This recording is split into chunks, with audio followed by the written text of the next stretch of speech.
নবী চিনতে ভুল করিলে জীবন যাবে রসাতলে। নূর নবী চিনতে মোদের না হয় যে ভুল, দুজাহানে নাই কেহ তাহার সমতুল। অনেকে বলে বন্ধু নবী মরে গেছে। নবী যদি মৃত হতো নামের আগে মরহুম থাকতো। নবী যদি মৃত হতো নামের আগে মরহুম হতো। নামে প্রমাণ জিন্দা নবী মুহাম্মদ রাসূল, দুজাহানে নাই কেহ তাহার সমতুল।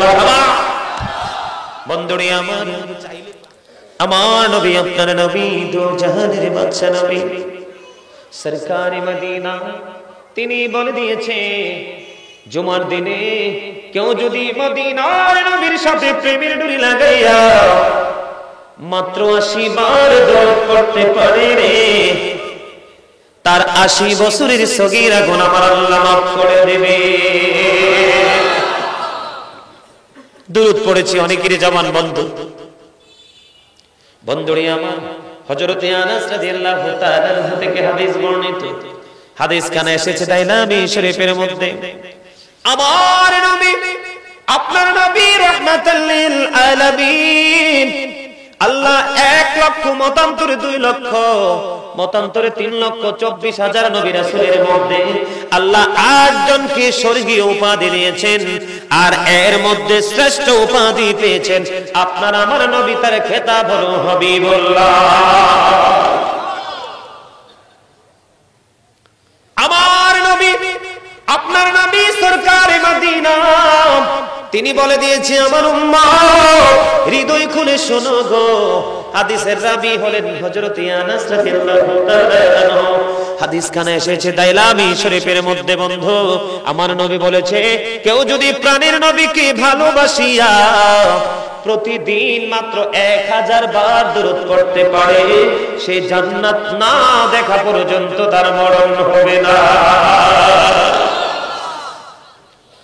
মৃত্যুবরণ করার আগে জান্নাত দেখতে পারবো নবীর সাথে যদি প্রেমের দরুদ পড়তে পারে প্রতিদিন 1000 বার। এটা আমাদের জন্য চাইলে এটা একেবারে নাথিং, ঠিক কিনা বলেন? 1000 বার নবীকে মহব্বত করে দরুদ পড়া এটা কোনো ব্যাপারই না।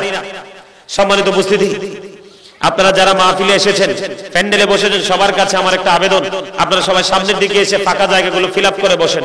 এই যে পিছনের দিক থেকে দেখেন লোক আসতেছে, আপনারা সবাই একটু সামনের দিকে চেপে চেপে একটু ঝাঁক বেঁধে বসুন। সবাই একটু সামনের দিকে আসেন, তার ফাঁকে ফাঁকে একটু জিকির করেন সুবহানাল্লাহ ওয়ালহামদুলিল্লাহ লা ইলাহা ইল্লাল্লাহ, সুবহানাল্লাহ ওয়ালহামদুলিল্লাহ লা ইলাহা ইল্লাল্লাহ, লা ইলাহা ইল্লাল্লাহ। নবী আমার নহরের পুতুল জগৎ করলেন ও জালা, নবী আমার নহরের পুতুল জগৎ করলেন ও জালা। রোজ হাসরে করবেন তিনি উম্মতের ফয়সালা, সুবহানাল্লাহ আলহামদুলিল্লাহ লা ইলাহা ইল্লাল্লাহ, লা ইলাহা ইল্লাল্লাহ।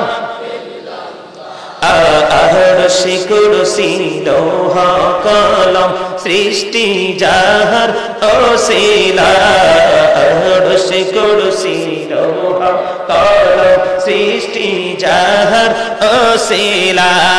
নিজে আল্লাহ খুশি হইয়া নাম রাখলেন হাবিবুল্লাহ, সুবহানাল্লাহ আলহামদুলিল্লাহ লা ইলাহা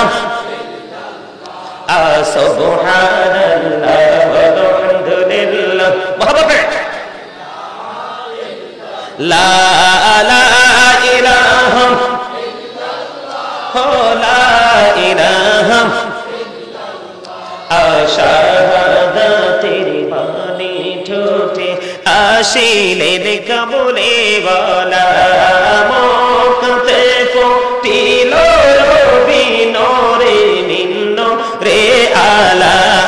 সুবহানাল্লাহ আলহামদুলিল্লাহ মুহাম্মদ লা ইলাহা ইল্লাল্লাহ মুহাম্মাদুর রাসূলুল্লাহ সাল্লাল্লাহু আলাইহি ওয়াসাল্লাম। শুনেন, একটু সবাইকে সামনের দিকে আসতে বলেছি। অনেকের মধ্যেই কনফিউশন, আসবেন কি আসবেন না, ব্যাপার কি? সুন্নাহ কাকে বলে জানেন? আপনি যদি বসেন, বসার পরে যদি আপনার আরেকটা ভাই যদি দাঁড়িয়ে থাকে, সুন্নাহ হলো ওটা আপনিও তাকে বসার জায়গা করে দেওয়া। কথা কি বুঝে আসছে? আর আমি বললাম সামনের দিকে আসতে, অনেকেই কথাটাকে মূল্যায়ন করেননি, অবমূল্যায়ন করেছেন। সম্মানিত উপস্থিতি, এদিকে তাকান। সাধারণ মানুষ যারা, তাদের মুক্তির জন্য আল্লাহ রাব্বুল আলামিন অনেক রাস্তা ওপেন করে রেখেছেন। তার মধ্যে অন্যতম একটা রাস্তা হলো কোনটা জানেন? আল্লাহ বলেছেন, join with my dear people, come to my paradise. আল্লাহ বলেছেন, join with my dear people, আমার প্রিয় লোকেদের সাথে যুক্ত হও। কাম টু মাই প্যারাডাইস, আমার জান্নাতে চলে আসো। ফাদখুলি ফি ইবাদি ওয়াদখুলি জান্নাতি। জোরে জোরে বলেন সুবহানাল্লাহ। আল্লাহর প্রিয় লোক কারা জানেন? ইন্নামা ইয়াখশাল্লাহ মিন ইবাদিহিল উলামা। আল্লাহর যে বান্দাগুলো পৃথিবীতে আছে, এর মধ্যে সবচেয়ে বেশি ভয় করে থাকেন হক্কানি আলেমরা আল্লাহকে। এই জন্য আপনাদেরকে বলা হয়েছে, join with my dear people, come to my paradise, ফাদখুলি ফি ইবাদি ওয়াদখুলি জান্নাতি। আমার প্রিয় লোকেদের সাথে যুক্ত হও আর আমার জান্নাতে চলে আসো। আল্লাহ নিজে বলেছেন, এর চেয়ে বড় সুখবর কি আছে? কথা বলে না? আরে ভাই, আপনাদেরকে, আপনার তো মনে হয় যে একটু অসুস্থ মানুষের মতো কথা বলেন, ব্যাপার কি? আপনাকে কি আল্লাহ রাব্বুল আলামিন জবান দিয়েছে কুরমা পোলাও খাওয়ার জন্য? রাস্তায়, চা দোকানে, সমনিতে, বাজারে গিয়ে গিয়ে অপ্রাসঙ্গিক, অগ্রহণযোগ্য কথা বলার জন্য? তো কেন দিয়েছে? কথা বলেন কেন? আল্লাহর জিকিরের জন্য। আল্লাহ বলেছেন, remember me then I will remember you. আল্লাহ বলেছেন, ফাযকুরুনি আযকুরুকুম, তোমরা আমাকে স্মরণ করো, আমি তোমাদেরকে স্মরণ করব। আল্লাহ আপনাকে আল্লাহর জিকিরের জন্য জবান দিয়েছে। যে নবীকে কে খতনা করাইছিল তার কাছে কোনো দলিল নেই, কারণ আমার নবী পৃথিবীতে খতনা করা অবস্থায় এসেছে। তোমাকে যখন বলবে নবী তোমার মতো, তার মতো, তখন তুমি বলবা নবী যখন এসেছিল নবীজির নাভিটা কে কেটেছিল? নো, পৃথিবীতে কেউ বলতে পারবে না আমার নবীর নাভি কাটা অবস্থায়, নাভি মোবারক কাটা অবস্থায় পৃথিবীতে এসেছে। তুমি যদি সেই বলে, যদি বলে নবী আমাদের মতো, তুমি তখন তাকে প্রশ্ন করবা, নবী যদি আমাদের মতো হয় একটা দলিল দিবা। নবী তখন ছোট্ট মা আমিনার উদর থেকে পৃথিবীর বুকে কদম বাড়িয়ে দিয়েছে। পৃথিবীতে নবীর লজ্জা স্থান কেউ দেখতে পায় নাই। রাসূলের ফুফু সুফিয়া রাদিয়াল্লাহু তাআলা আনহা বলেছেন, মা আমিনার উদর থেকে যখন আমার নবী পৃথিবীতে কদম দিল, বন্ধু এখানে একটা মজার খবর আছে রে। আমার নবী যে বেনজির ও বেমিসাল, তার অন্যতম প্রমাণ বন্ধু। আমার নবী যখন পৃথিবীতে এসেছে, এই পৃথিবীর সকল সন্তান যখন কদম দেয়, তাদের আগে মাথা আসে আর ওয়া ওয়া বলে কান্দে। ঠিক কিনা বলেন?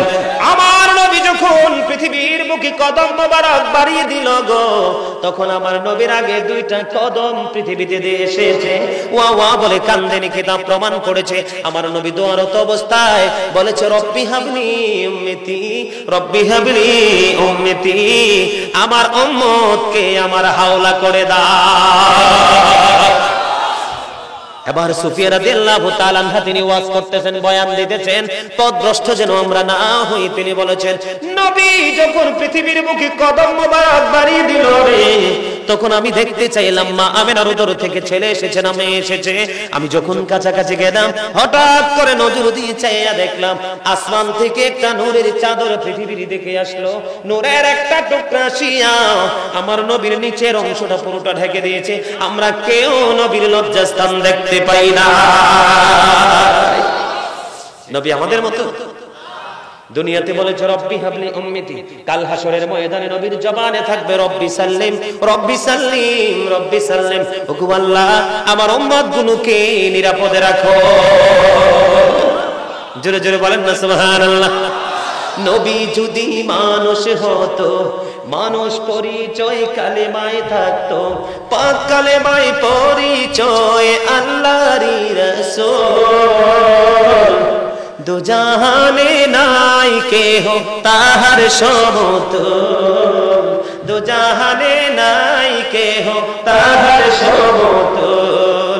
নবী চিনতে ভুল করিলে জীবন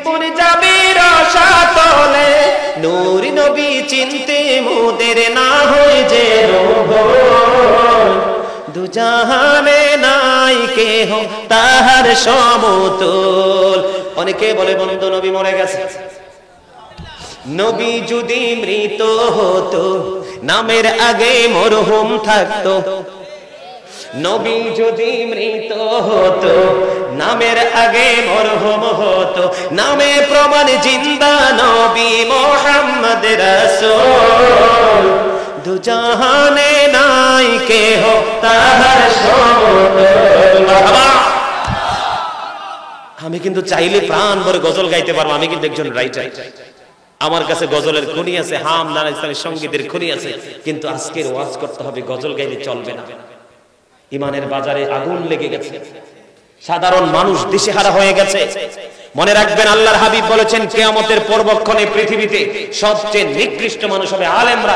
তার সুবিধার জন্য, তার ক্ষমতার জন্য, আধিপত্য বিস্তারের জন্য মন গড়া ফতোয়া দিয়ে সাধারণ মানুষগুলোকে বিভ্রান্ত করে দিবে। এই জন্য আমার নবী বলেছে নবীর প্রেমিকদের সাথে যুক্ত হও। আল্লাহ বলেছেন আমার প্রিয়দের সাথে যুক্ত হও আর আমার জান্নাতে চলে আসো। যখন দেখবেন নবীর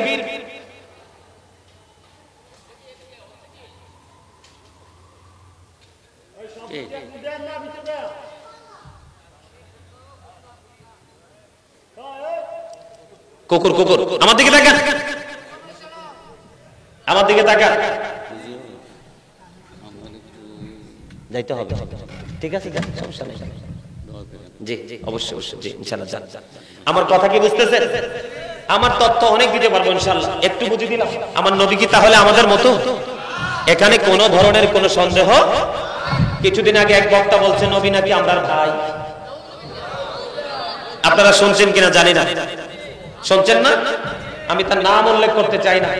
সে আরো বলেছে আমার নবীর কাছে ওহী আসে না, এই জন্য টেনশনে নাকি আত্মহত্যা করতে গেছে। আরে এত আস্তে নাউজুবিল্লাহ।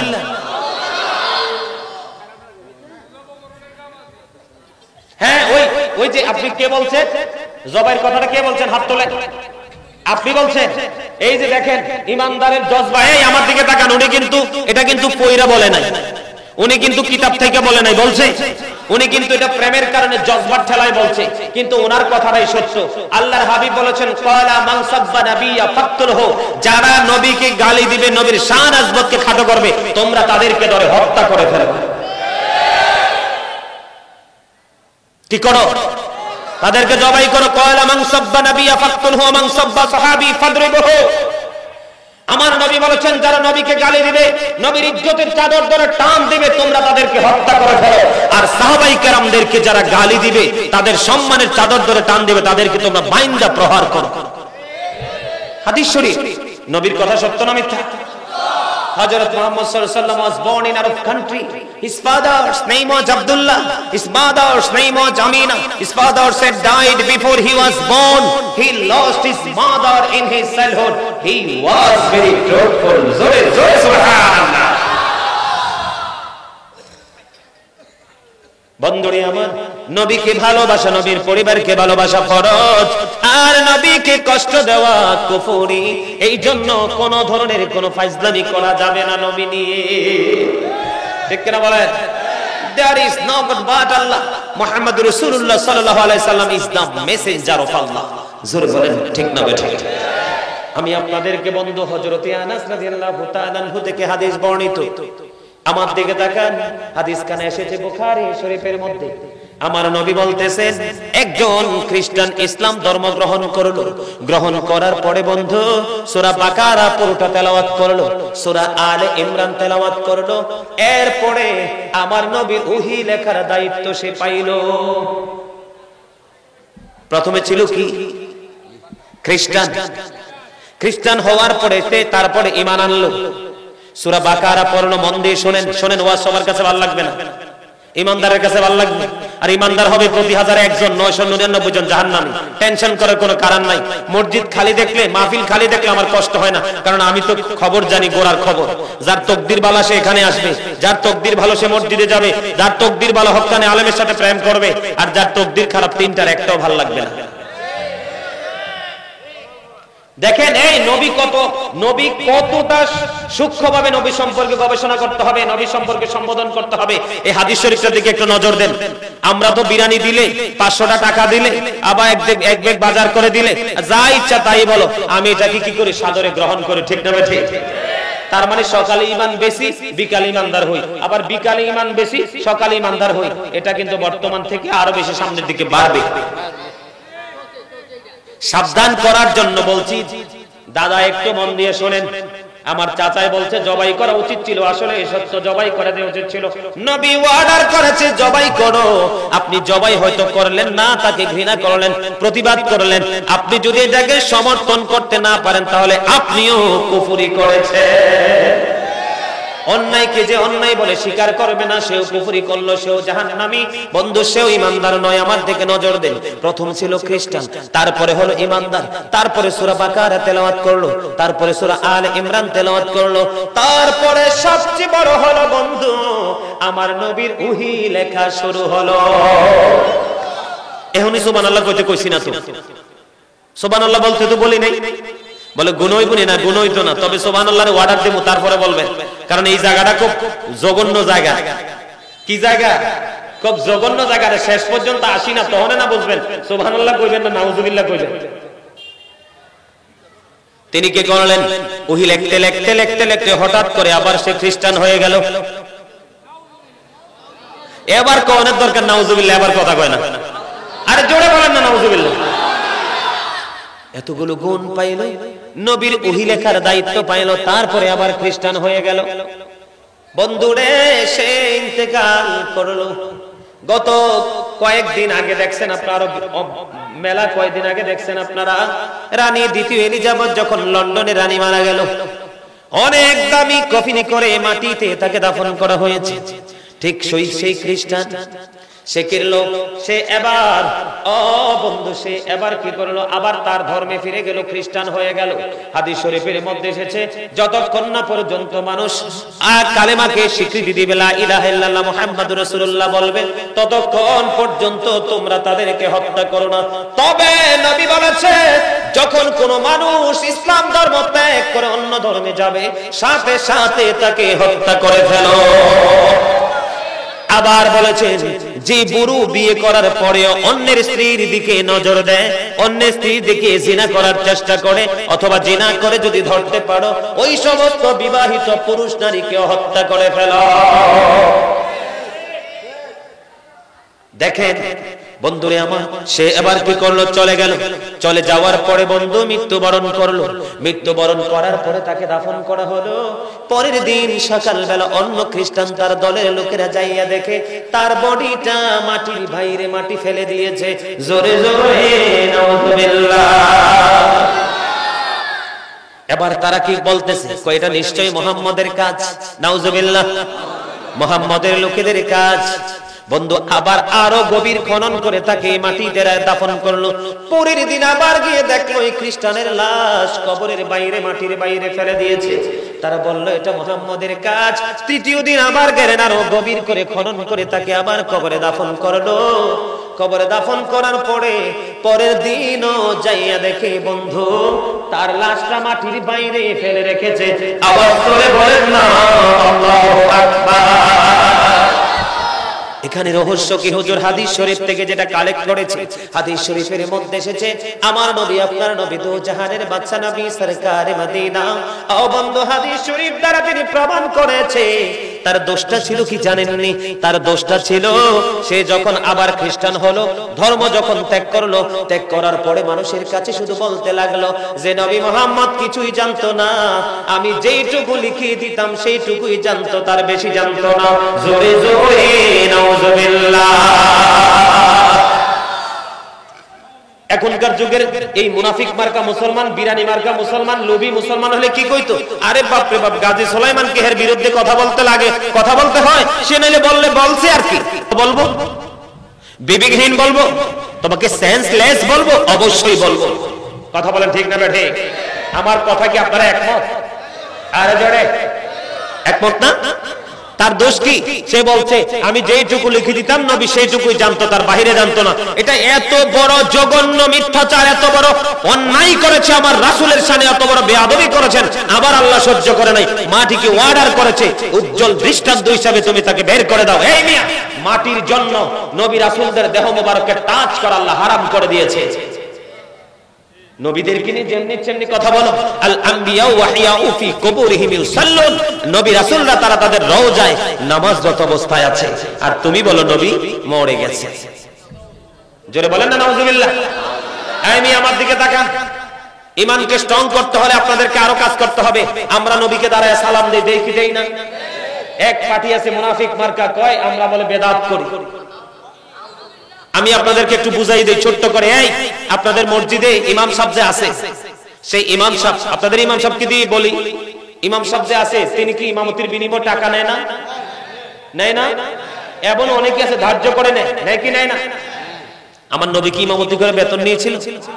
তো তুমি যে এখন নিচ্ছ এটা তো বেদাত। কই একবার তো সেই বেদাতের কথা বলো না, ঠিক কিনা বলেন? কথা কি বুঝে আসে আপনাদের?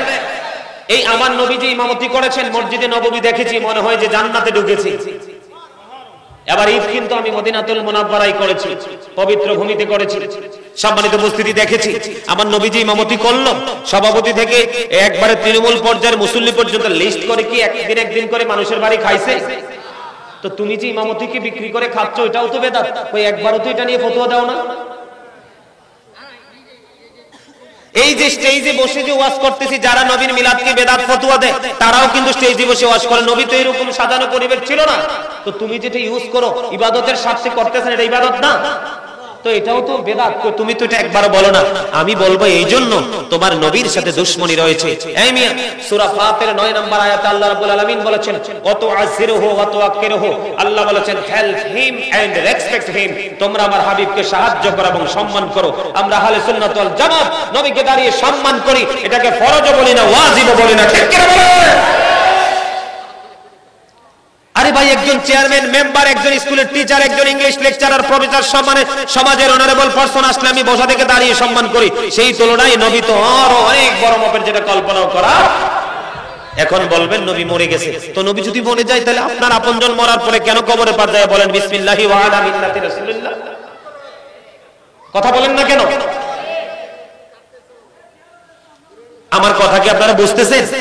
আমি আপনাদের ঈমানকে স্ট্রং করার জন্য বলছি, ঈমানটাকে মজবুত করার জন্য বলছি। সম্মানিত উপস্থিতি, এই হাসান ইবনে সাবিত মসজিদে নববীতে যখন মিম্বার হলো, দাঁড়িয়ে দাঁড়িয়ে রাসূলের প্রশংসা করে, কুফরিকে নিন্দা করে তিনি সরে সরে নাচ গেয়েছেন। আর আমার নবী হাসান ইবনে সাবিতের জন্য দোয়া করেছেন, আল্লাহ হাসান ইবনে সাবিতকে রুহুল কুদ্দুসের মাধ্যমে সাহায্য করুন। এর ভাই কথা কইছ না, আমার ডিস্টার্ব হয়। তাহলে নবীর কথা সম্পর্কে আমাদের বোঝার বাকি আছে। এই মিয়া, লা ইলাহা ইল্লাল্লাহ, তাওহীদ, মুহাম্মদুর রাসূলুল্লাহ, রিসালাত, এটা কি একজাস্ট না? একত্রিত না? কালেমার মধ্যে দুইটা দিক, কয়টা? আল্লাহ রাব্বুল আলামিন যা কিছু সৃষ্টি করেছেন সব জায়গায় দুইটা, কোনো জায়গায় তিনটাও নাই, একটাও নাই। বলে হুজুর প্রমাণ দেন। দুটি হাত, দুটি পা, দুটি চোখ, দুটি কান, জিহ্বা কয়টা? একটা জিহ্বা, একটা জিহ্বা। আরে মিয়া, সামনে যেটা আসে এটা তো বাটপার, 1 নাম্বার টাউট। টাকা সুদের হোক, ঘুষের হোক, বাটপারি হোক, সিটারের হোক, ঠেক দেওয়ার হোক, যেই কোনো টাকাই হোক, বাবুর্চিটা যদি ভালো হয়, রান্নাটা যদি মজা হয়, বর্ডার ক্রস করে করে একবারে গলা পর্যন্ত। এই জন্য এটা টাউট। আমি এটার টাউট বলে চিনি, বাটপা। এটা মজা হইলে ভিতরে ঢুকায়, নাইলে বাইর করে দেয়। এটার ভিতরে আরেকটা আছে, বাংলা ভাষায় বলি আলা জিহ্বা। তাইলে জিহ্বা কয়টা? উঁচু নিচু, আলো আধার, কঠিন কোমল, ঘৃণা প্রেম, বাদশা ফকির, দুর্বল সবল, তেগে ভোগে, সংগ্রামে শান্তিতে, ইহকালে পরকালে, জান্নাতে জাহান্নামে। এই যে আলো আধার আছে না নাই? জল স্থল, আসমান জমিন, লম্বা খাটো, মোটা চিকন, কালা সাদা, ধনী গরিব, সব জায়গায় গেলে দুইটা দেখা যায়। তার কারণ হলো রহস্য খুঁজে পাইলাম, এটার কারণ প্রেম হলো কালেমা। আপন নূর হইতে খোদা হাবিব নূর করলেন দিন জোদা জোশ মারিল এশিকের দড়িয়ায় ওরে সময় যায় ফুরুদুরুদ নবী মুস্তাফায় ফুরুদুরুদ নবী মুস্তাফায় ওরে ফুরুদুরুদ নবী মুস্তাফায়। বুঝে আসছে কিছু? এই মেয়েদিকে তাকান, কালেমার প্রথম, ইসলামের প্রথম খুঁটি ঈমান। আমি একবার বলেছিলাম প্রথম কি কজল কি প্রথম কি ঈমান। এই আল্লাহ the first pillar is the Lord of all, Rabbul Alamin. Muhammad sallallahu alaihi wasallam is the blessing for the world, rahmatan lil alamin. আমার দিকে তাকান, কালেমার মধ্যে কয়টা দিক? কয়টা দিক? এটাকে মনে প্রাণে স্বীকার না করলে তার সাথে অলওয়েজ যুদ্ধ করতে হবে। I have been ordered to fight against people until they testify that there is no but Allah and that Muhammad sallallahu alaihi wasallam is the messenger of Allah. Bukhari and Muslim. জোরে বলেন না সুবহান। মিয়া নবী সম্পর্কে চিন্তা হবে। আমেরিকার গবেষক মাইকেল এইচ হার্ট তিনি বলেছেন the 100 ranking of the most influential person in the history, 100 জন প্রভাবশালীর তালিকায় চ্যাম্পিয়ন সবচেয়ে বড় প্রভাবশালী হিসেবে তিনি আমার নবীকে আখ্যায়িত করেছেন। আর আপনি আমার নবীর উম্মত হয়ে বলেন আমার মতো লজ্জা কোথায় রাখি? কথা বলেন না কেন? আমার দিকে তাকান। আপনারা জানেন কিনা জানি না, কুমিল্লা একটা দরবার আছে, শাহপুর দরবার শরীফ চিনেন? ওই দরবারের একজন পীর সাহেব ছিলেন, যিনি বসরা ইউনিভার্সিটির লেকচারার ছিলেন। উনি বক্তব্য দিয়ে গেছেন, of all the great religious personalities of all profit Muhammad সাল্লাল্লাহু আলাইহি ওয়াসাল্লাম ওয়াজ দ্য মোস্ট সাকসেসফুল। জোরে জোরে বলেন না সুবহান। আরে আরো জোরে বলেন সুবহানাল্লাহ। মিয়া নবী সম্পর্কে বুঝতে হলে অনেক গবেষণা করতে হবে। এই পৃথিবী থেকে চাঁদ মাত্র 1,40,000 মাইল দূরে। কত? মাত্র 1,40,000 মাইল দূরে চাঁদ। 1969 সনে নীল আর মস্ট্রং 50 লক্ষ কোটি ডলার ব্যয় করে চাঁদের দেশে গিয়েছেন। দুই বন্ধুকে নিয়ে ওখান থেকে বালুকণা নিয়ে ফিরে এসেছেন। আর আপনার আমার নবী এমন একজন নবী, যেই নবী পৃথিবী থেকে ইশারা করতে দেরি, চাঁদরা দুটা টুকরা হইতে দেরি হয় না। পৃথিবী থেকে 1,40,000 মাইল দূরে। জোরে জোরে বলেন সুবহানাল্লাহ। বন্ধুরে আমার, মানুষ একমাত্র বেশি জাহান্নামে যাবে নবীর সাথে বেয়াদবি করার কারণে। কোরআন শরীফের সূরা কলাম 29 পারায় আল্লাহ রাব্বুল আলামিন সূরা কলামের মধ্যে বলে দিয়েছেন, উতুল্লিং বাদা যালিকা জানিম। আল্লাহ বলেছেন with all that he is a bastard. আল্লাহ বলেছেন ওয়ালিদ বিন মুগীরা, তোমার যে জন্মের ঠিক নাই, তুমি যে জারজ, এটা আমি ছাড়া পৃথিবীর কেউ তো জানতো না। আমার হাবিবের সাথে বেয়াদবি করছো রে ওয়ালিদ বিন মুগীরা। আমি কোরআনের মাধ্যমে গোটা পৃথিবীকে জানিয়ে দিলাম ওয়ালিদ বিন মুগীরা জারজ সন্তান। নবীর সাথে বেয়াদবি করার কারণে তার লকব লেগে গেছে সে জারজ। আল্লাহ ওয়ালিদ বিন মুগীরাকে 10টা গালি দিয়েছে। কয়টা? এর মধ্যে সবচেয়ে 10 নাম্বার গালি হলো জারজ। এবার বুঝেন বাকি 9টা কত খারাপ। বন্ধুরে আমার দিকে তাকান।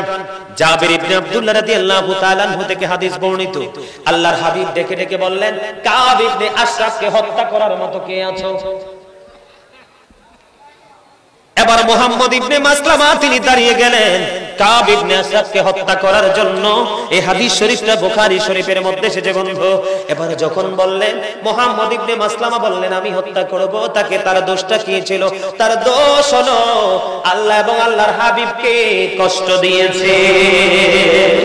মুহাম্মদ ইবনে মাসলামা তার সঙ্গীদেরকে নিয়ে কাব ইবনে আশরাফকে হত্যা করলেন। হত্যা করার পরে আমার নবীর কাছে মেসেজ জানিয়ে দিলেন, খবর পৌঁছে দিলেন।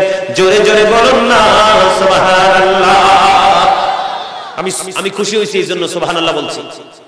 নবীর সাথে বেয়াদবি করছে, আমার নবী অর্ডার করছে, তাকে হত্যা করা হলো বন্ধু। এবার দেখেন এই হাদিস শরীফটাও বন্ধু বুখারী শরীফের মধ্যে এসেছে। বাররা ইবনে আজিব রাদিয়াল্লাহু তাআলা আনহু থেকে হাদিস বর্ণিত, এটাও এসেছে বুখারী শরীফের মধ্যে। আমার নবী বললেন আবু রাফি নামক ইহুদিকে হত্যা করার জন্য তোমরা কে আছো? আবু রাফি নামক ইহুদিকে হত্যা করতে পারবা? ও বন্ধু, তখন আব্দুল্লাহ ইবনে আতিককে কয়েকজনকে পাঠালেন আবু রাফি নামক ইহুদিকে হত্যা করার জন্য। তখন কয়েকজন পাঠালেন, এর মধ্যে লিডার বানালেন আব্দুল্লাহ ইবনে আতিককে। কাকে? কথা বলেন, শুনেন নি মন দিয়া।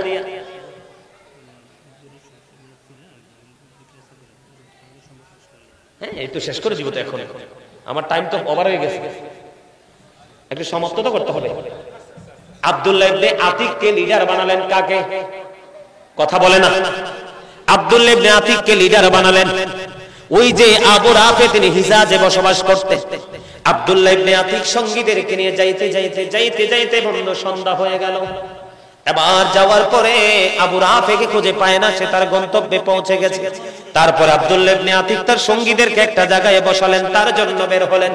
যাওয়ার পরে বন্ধু এবার ভিতরে প্রবেশ করলেন। যাওয়ার পরে তাকে চিনতে পারে না। তিনি বললেন, কে রে? আবু রাফে। এবার আবু রাফে বললেন, কে আমাকে ডাকছো? আবু রাফেকে যখন বলল কে আমাকে ডাকছো, এবার ওই আব্দুল্লাহ ইবনে আতিক তাকে চিনতে পারলেন। সঙ্গে সঙ্গে ওখানে গিয়ে বন্ধু তাকে তরবারি দিয়ে আঘাত করে তাকে মেরে ফেললেন। জোরে জোরে নাউজুবিল্লাহ।